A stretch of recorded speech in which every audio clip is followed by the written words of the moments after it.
다시 한번 자분들에게 인사할까요? 하나님이 당신과 함께 하십니다. 네, 아멘이십니까? 정말 우리에게 하나님이 함께 하신다는 의미는 무엇입니까? 하나님이 함께 할 때에 여러분의 삶에는 어떠한 놀라운 일들이 일어난다고 여러분은 믿으십니까? 나의 기대와 다른 상황, 내 뜻대로 이루어지지 않는 현실 속에서도 하나님이 여러분과 함께 하실 때 그분은 모든 것을 합력하여 선을 이루어 가실 줄로 믿습니다. 추석 명절을 맞이하여서 가족들과 그 어느 때보다 더 복되고 행복한 추석 명절이 되실 수 있기를 주님의 이름으로 축복합니다. 하지만 가족의 모임 속에서도 항상 좋은 일만 있는 것 같지는 않습니다. 때때로는 갈등의 문제도 있고 어려움의 문제도 있습니다. 하지만 가족만 그렇습니까? 공동체에도 갈등과 어려움의 문제들은 존재할 때가 있습니다. 오늘 안디옥 교회가 경험하고 있는 갈등의 문제를 통하여서 오늘 우리 공동체와 우리 가정 안에 있는 갈등의 문제를 어떻게 풀어가야 할 것인지를 함께 잠시 묵상하는 시간을 가질 수 있었으면 좋겠습니다. 교회사의 역사 속에서 하나님의 복음이 증거될 때마다 몇 가지의 전환점을 맞이하게 됩니다.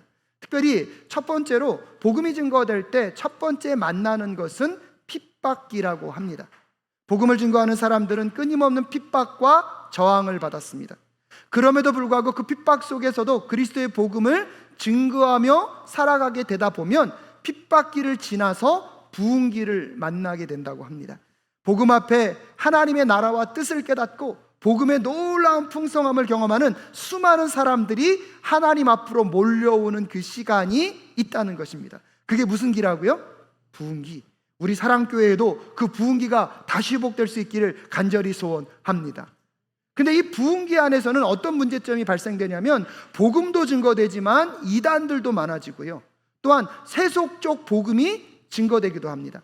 세속적 복음은 무엇입니까? 하나님 나라 복음의 가치를 갖고 있는 것이 아니라 세상의 가치를 갖고 복음을 왜곡시키는 것이 증거되는 것이 이 부흥기에 여러분 또 나타나는 현상 중에 하나라고 합니다.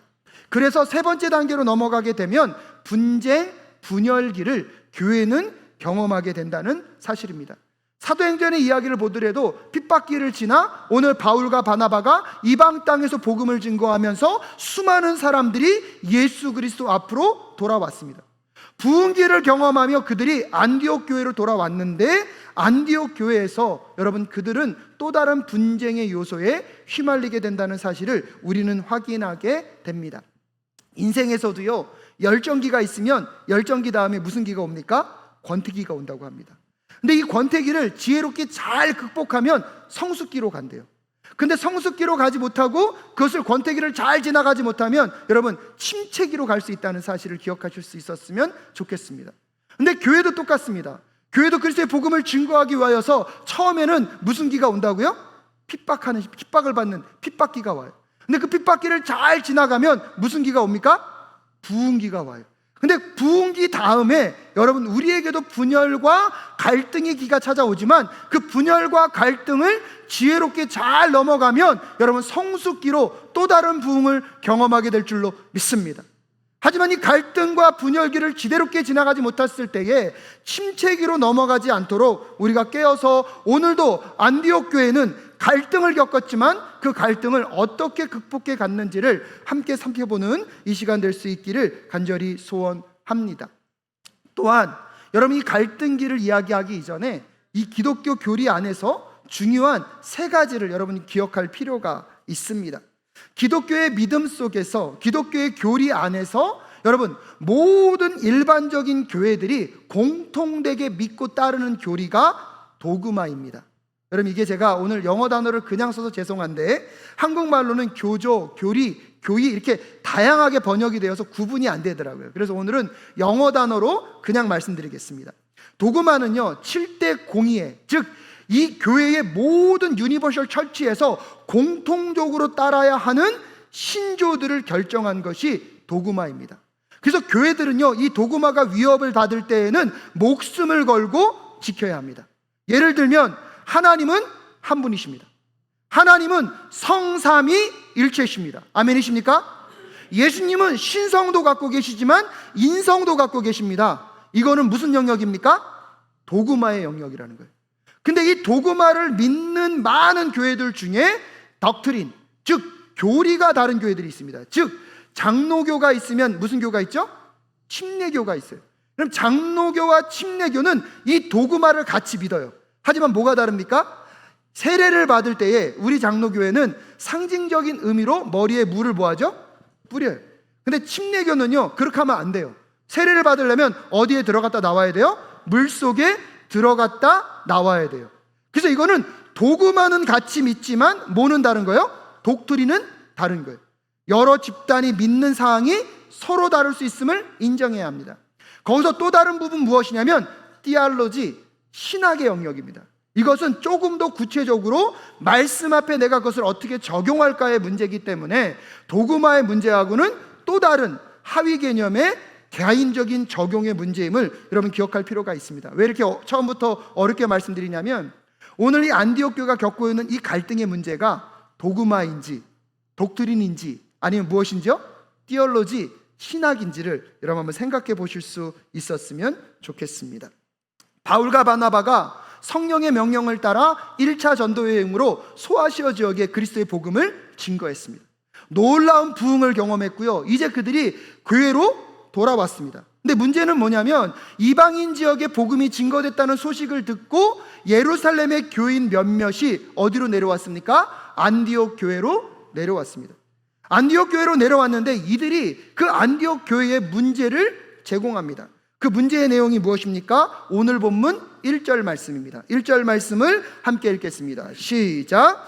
몇몇 사람이 유대에서 내려와서 이렇게 신도들을 가르쳤다. 여러분이 모세의 관례대로 할례를 받지 않으면 구원을 얻을 수 없습니다 라고 이야기하면서 유대인 기독교인들이 오늘날 이방인들에게 말하는 게 뭐냐면 너희들이 구원을 얻으려면 뭘 받으라는 것입니까? 할례를 받으라는 것입니다. 왜 유대인들이 이런 말을 할 수밖에 없냐면 그 당시 유대인들은 하나님의 선택받은 선민의식이 강했고요.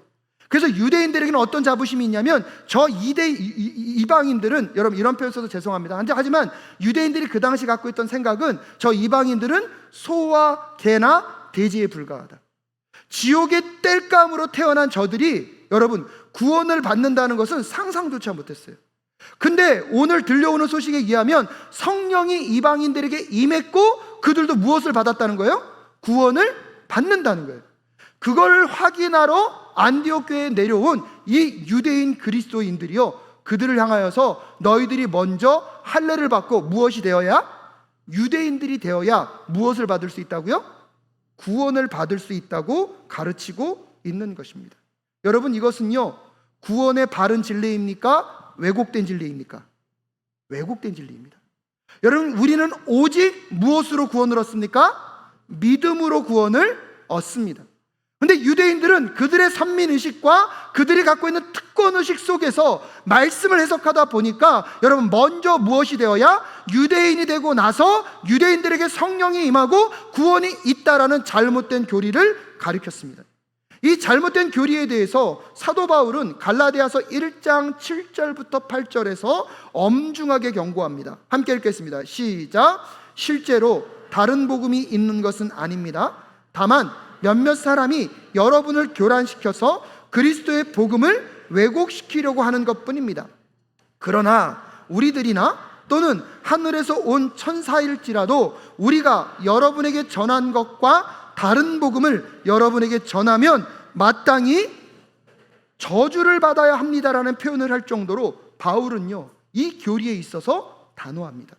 오직 우리는 무엇으로 구원을 얻습니까? 믿음으로 구원을 얻습니다. 바울과 바나바도 이 모든 역사를 경험하고 안디옥 교회로 돌아왔는데 문제는 바울과 바나바와 이 예루살렘으로부터 내려온 유대인 몇몇 거짓 그리스도인들과 무엇이 붙여지기 시작했습니까? 논쟁이 생기기 시작했습니다. 2절 말씀 함께 읽겠습니다. 시작. 그래서 바울과 바나바 두 사람과 그들 사이에 적지 않은 충돌과 논쟁이 벌어졌다. 드디어 안디옥 교회는 이 문제로 바울과 바나바와 신도들 가운데 몇 사람을 예루살렘으로 올라가게 해서 사도들과 장로들을 찾아보게 하였다라고 이야기합니다. 바울과 바나바가 돌아왔음에도 불구하고 이 예루살렘부터 내려왔던 이 유대인들의 논쟁과 해결이 됐습니까? 안 됐습니까? 해결이 안 됐어요. 그래서 안디옥 교회는 몇몇 대표를 뽑아서 어디로 보내겠다는 것입니까? 예루살렘으로 보내서 그들의 의견을 물어서 이 의견을 조절하겠다고 이야기하고 있습니다. 그래서 대표적으로 뽑힌 사람이 누구입니까? 바울과 바나바입니다. 그를 통하여서 그들이 예루살렘 교회로 가게 되었는데요, 여러분, 교회에도요 분쟁과 어려움이 있을 수 있습니다. 건강한 교회에도 분쟁과 어려움이 있을 수 있습니다. 그런데 그런 분쟁과 어려움이 있을 때 물어볼 상위기관이 있다는 것은 감사한 일인 줄로 믿습니다. 저희 사랑교회는요, 대한예수교 장로의 합동 측에 소속된 건강한 교회입니다. 오늘 이야기를 드리는 이유가 이단들이 워낙 거짓말로 행동을 많이 해서 우리 교회가 어디에 소속됐는지가 굉장히 중요하게 되었습니다. 어떤 목사님 설교 듣다 보니까요, 어떤 교회는 주보에 그렇게 써 있대요. 우리 교회는 사랑의 교회가 소속된 교단에 속해 있는 교회입니다. 그럼 무슨 뜻이에요? 많은 사람들이 알고 있으니까 그 정도로 어떠한 교회라는 거예요? 건강한 교단에, 좋은 교단에 소속되어 있다는 거예요. 제가 그 말 듣다가, 주님, 사랑의에서 의자만 빠지면 누구 교회죠? 우리 교회가 그런 소문나는 교회 되게 하여 주시옵소서. 건강한 교회, 건강한 신학, 건강한 진리, 건강한 삶을 살아 세상 사람들이 사랑교회가 소속된 교단은 어떤 교단임을요? 건강한 교단임을 드러낼 수 있도록 우리와 함께 더 아름다운 교회, 건강한 교회를 만들어가는 우리 모두가 될 수 있기를 주님의 이름으로 축복합니다. 근데 문제는 뭐냐면 이 안디옥 교회의 분쟁의 문제를 갖고 예루살렘 교회로 갔어요. 근데요, 이 분쟁이요 어디에도 불을 지폈냐면 예루살렘 교회에도 불을 지폈습니다. 오늘 5절 말씀 함께 읽겠습니다. 시작. 그런데 바리새파에 속하였다가 신도가 된 사람 몇이 일어나서 이방 사람들에게도 할례를 행하고 모세의 율법을 지키도록 명하여야 합니다 하고, 오히려 예루살렘에 가서 문제를 해결하려고 그랬더니 할례뿐만 아니라 뭐도 지켜야 된대요? 모세의 율법도 지켜야 된다 그러면서 이 논쟁이 예루살렘 교회에서 더 커져 버렸습니다. 그래서 여러분 이제 6절에 보면 사도들과 장로들이 이 문제를 다루려고 함께 모였습니다. 여러분 잘 기억하십시오. 안디옥 교회의 분쟁이 어디로 올라갔습니까? 예루살렘 교회. 근데 예루살렘 교회에서 작아진 것이 아니라 문제가 더 커졌어요. 사도들과 장로들을 다 불러다 놓고 이제 이 문제를 해결하려고 합니다. 이 문제를 해결하려고 할 때에 여러분 7절 전반부에 보면 많은 논쟁을 한 뒤에라고 얘기하고 있습니다. 서로 치열하게 무엇했다는 것입니까? 이야기와 소통이 있었다는 것입니다. 교회 안에 갈등과 어려움이 있을 때 서로 자유롭게 이야기할 수 있는 우리 사랑교회 될 수 있기를 간절히 소원합니다. 가정 안에서도 갈등의 문제가 있을 수 있잖아요. 그 갈등의 문제를 두고 자녀들도 그렇고 부모님들도 그렇고 자유롭게 이야기하실 수 있기를 주님의 이름으로 축복합니다. 제가 미국에서 목회 훈련 받을 때 제가 속해 있는 미국 교단은 노예에 가면 그런 절차가 있었습니다. 노예에서 무언가를 결정하려면 의사 결정이 나옵니다. 그러면 찬성도 있지만 누구도 있습니까? 반대도 있어요. 그럼 이 복도에 이쪽은 찬성하는 분들, 이쪽은 반대하는 분들이 한 줄로 쭉 섭니다. 그리고 그 앞에는요 마이크가 있어요.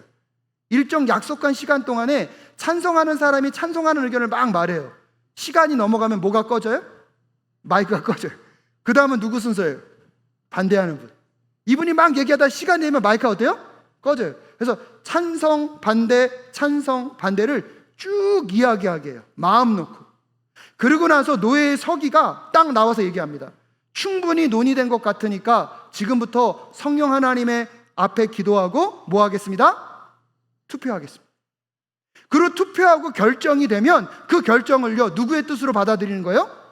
하나님의 뜻으로 받아들이는 거예요. 더 놀라운 건요, 그렇게 치열하게 논쟁하는 분들이 노예가 딱 끝나면 뒤에 가서요 언제 싸웠냐는 듯이 서로 악수하고 인사하고 허깅하는 모습을 보면서 저는 굉장히 큰 놀라움을 겪었습니다. 오늘 안디옥 교회도 그렇고요, 예루살렘 교회에 갈등이 있었습니다. 하지만 그 갈등의 문제를 풀기 위하여서 지도자들이 모여서 서로 치열하게 뭐하고 있습니까? 토론하였습니다. 근데 그 토론이 어느 정도 마무리 지어지고 나자 교회 리더격인 누가 발언을 시작합니까? 베드로가 발언을 시작합니다. 오늘 7절 말씀에 보면 많은 논쟁을 한 뒤에 베드로가 일어나서 그들에게 말하였다. 형제 여러분, 여러분이 아시는 대로 하나님께서 일찍이 여러분 가운데서 나를 택하셔서 이방 사람들도 내가 전하는 복음의 말씀을 듣고 뭐하게 하셨습니다? 믿게 하셨습니다. 그러면서 베드로는요, 여러분 사도행전에서 고넬료 사건을 가지고 와서 그의 경험을 얘기하는 거예요.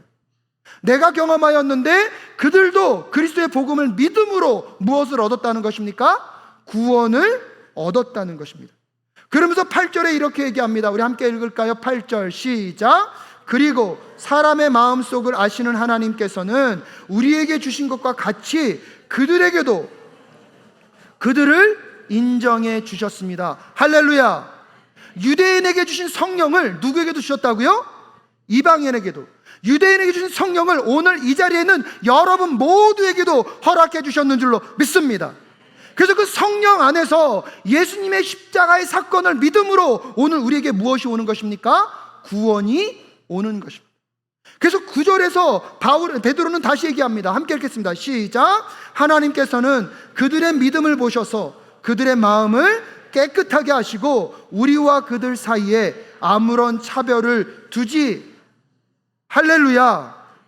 오늘 하나님은요, 사람들의 조건이나 외형, 출신 성분을 갖고 차별하지 않으시고 그들의 마음과 중심을 보시고 동일한 성령을 허락하시사 그들이 오직 무엇으로 구원을 얻도록요?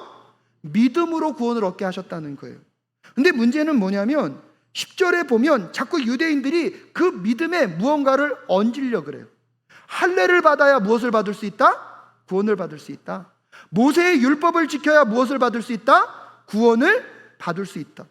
그것에 대해서 10절에서 베드로가 이렇게 얘기합니다. 그런데 지금 여러분은 왜 우리 조상들이나 우리가 다 감당할 수 없던 멍에를 제자들의 목에 메어서 하나님을 시험하는 것입니까? 라고 이야기하면서 믿음으로 구원하는 것 외에 다른 말을 하는 것은 누구를 시험하는 거라고요?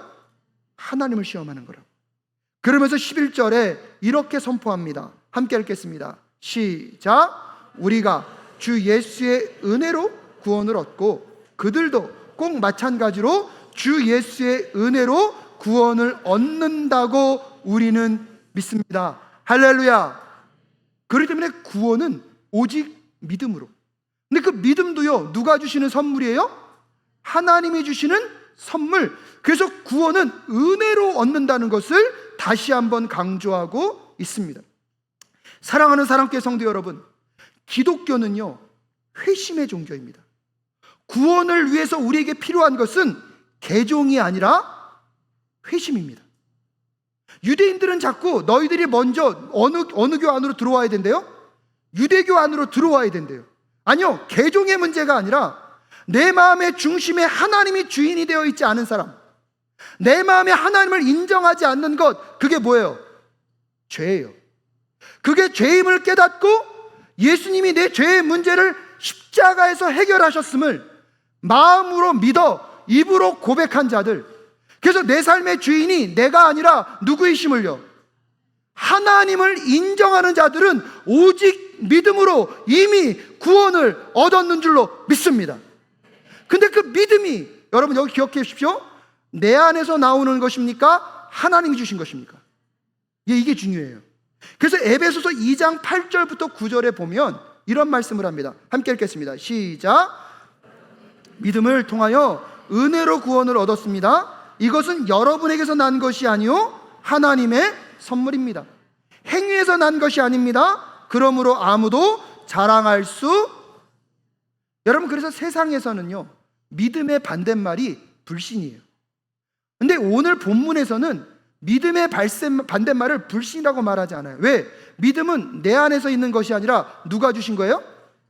내 안에서 생겨난 것이 아니라 외부로부터 나에게 주어진 거기 때문에 오늘 본문에서 말하는 믿음의 반대말은 자랑이에요. 무엇을 자랑하는 거예요? 내 행위로 구원을 얻었다는 것. 내 행위가 내 구원에 무언가를 이루었다는 걸 말하는 것 자체가 무엇을 반대하는 거예요? 믿음으로 구원을 얻는 것을 반대한다는 것입니다.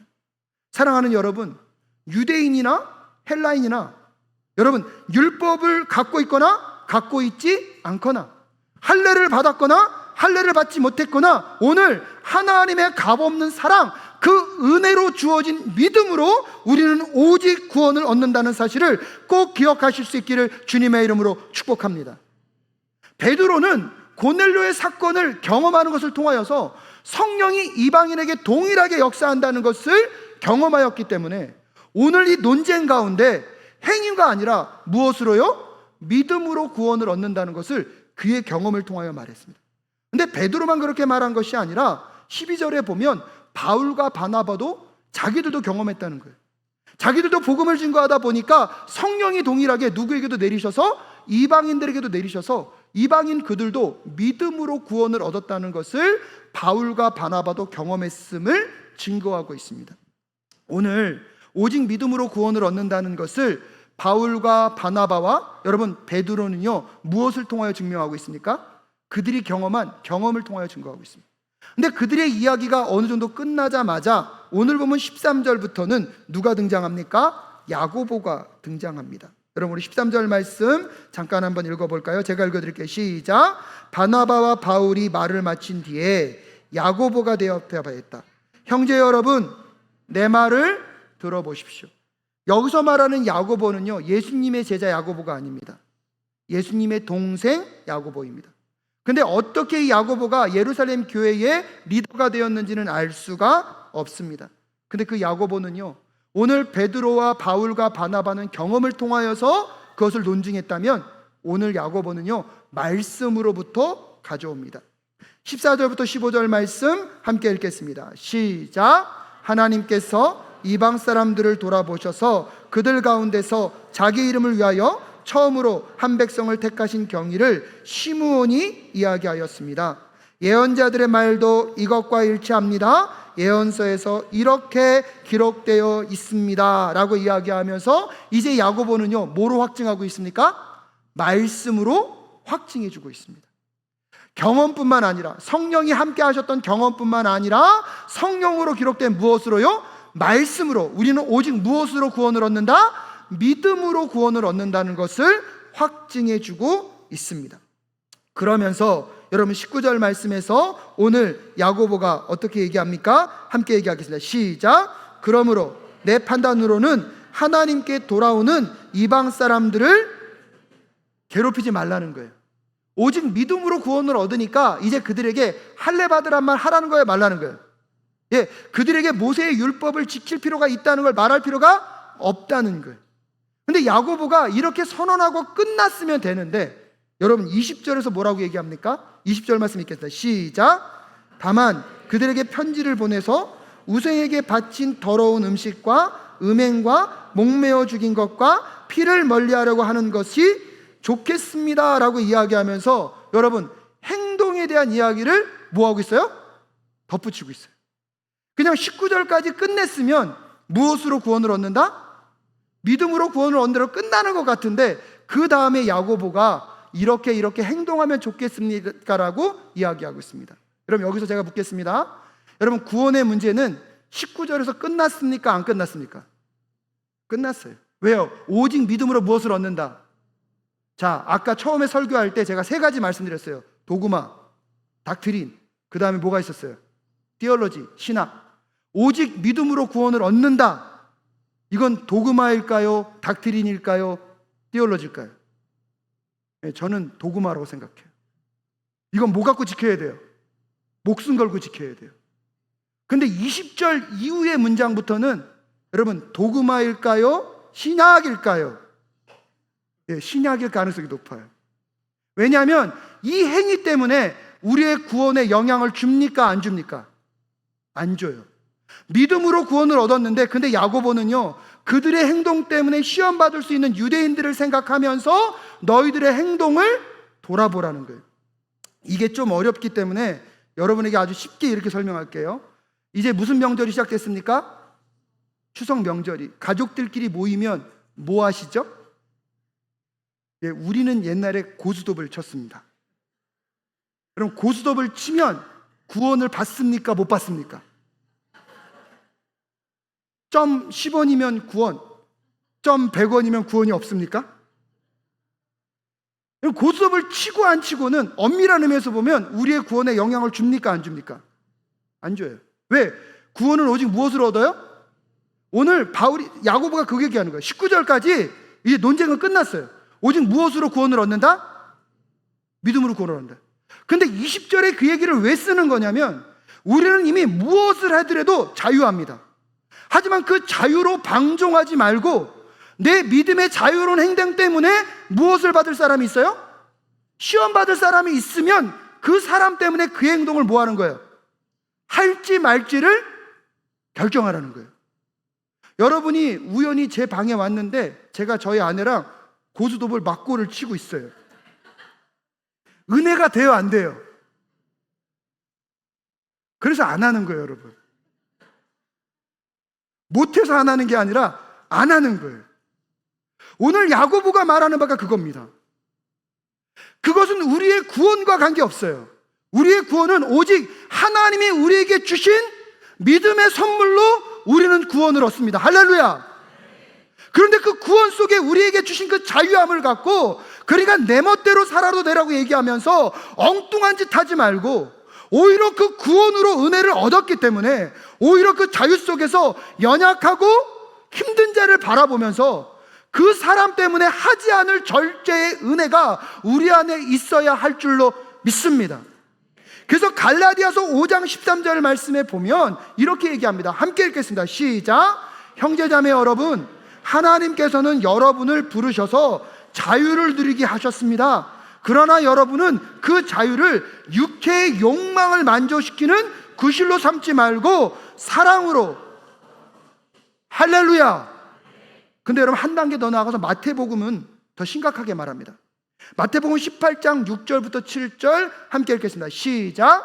나를 믿는 이 작은 사람 가운데서 하나라도 걸려 넘어지게 하는 사람은 누구라도 차라리 그 목에 큰 맷돌을 달고 깊은 바다에 빠지는 편이 낫다. 그 다음, 사람을 걸려 넘어지게 하는 일 때문에 세상에는 걸려 넘어지게 하는 일이 없을 수는 없으나 걸려 넘어지게 하는 일을 일으키는 그 사람에게는 화가 있다라고 이야기하면서 여러분 구원을 받기 위해서 어떤 행동을 하라는 게 아니라 우리는 이미 구원을 받았기 때문에 구원을 받은 자로 연약한 자를 위하여서 여러분 그리스도인의 품격을 지켜가는 우리 모두가 될 수 있기를 주님의 이름으로 축복합니다. 추석 명절에 가족들끼리 모여 있습니다. 여러분 믿는 사람도 있지만 믿지 않는 사람도 있잖아요. 그 믿지 않는 사람들을 바라보시면서 행동하실 수 있기를 주님의 이름으로 축복합니다.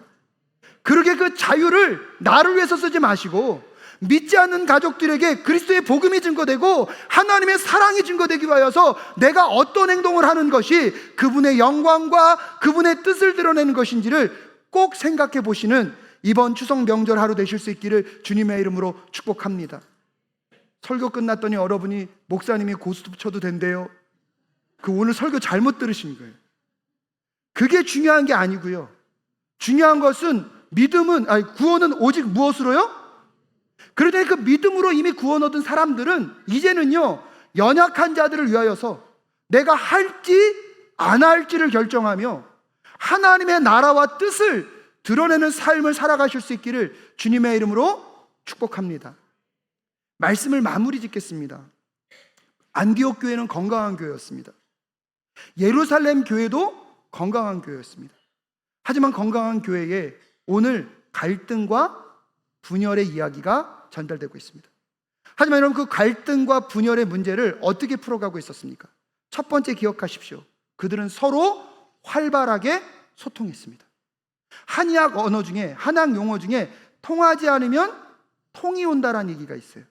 즉 우리의 몸이 잘 순환해야 되는데 순환이 안 되면 우리에게 뭐가 온다고요? 고통이 온다는 거예요. 근데 똑같아요.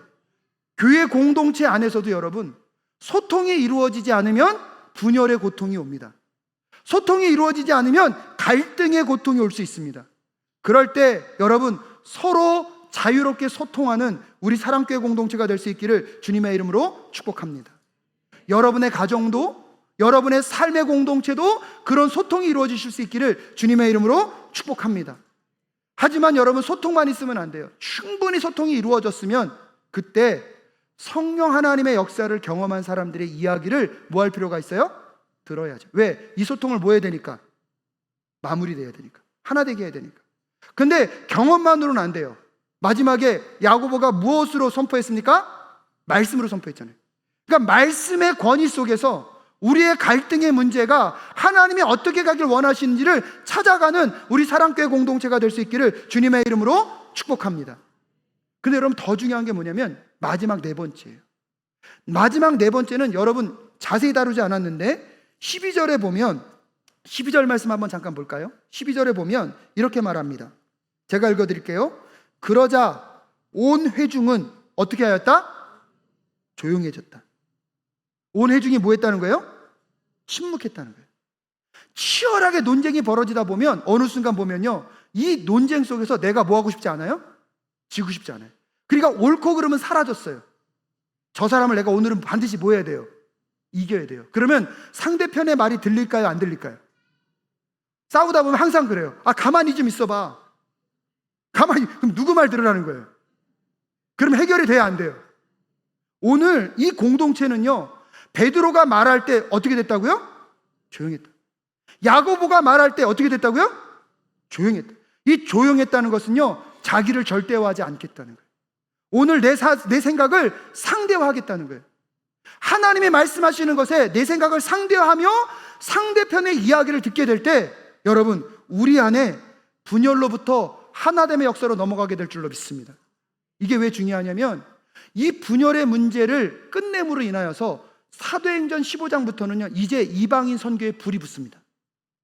새로운 부흥기를 맞이했던 이 사도행전의 역사가 우리 사랑교회에 임할지어다.